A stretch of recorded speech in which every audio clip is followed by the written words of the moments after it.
বর্তমানে সচেতন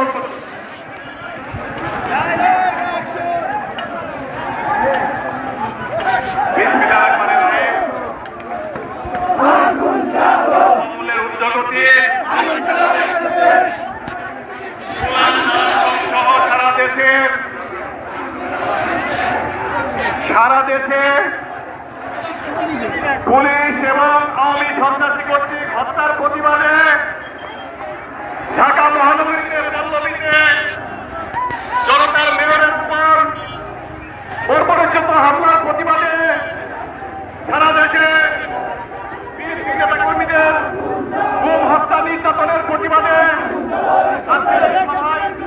শ্রদ্ধাভাজন সভাপতি আমাদের নির্বাচিত 4 বারের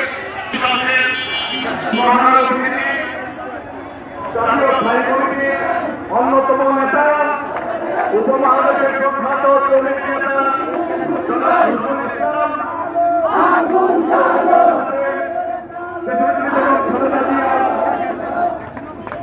উপদেষ্টা বীর মুক্তিযোদ্ধা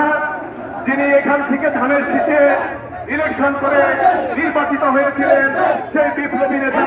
তাকে ইভিএমের মাধ্যমে সারা রাত ভোট গণনার মাধ্যমে পরাজিত দেখানো হয়েছে, সেই বিপ্লবী জননেতা জনাব আব্দুল সালাম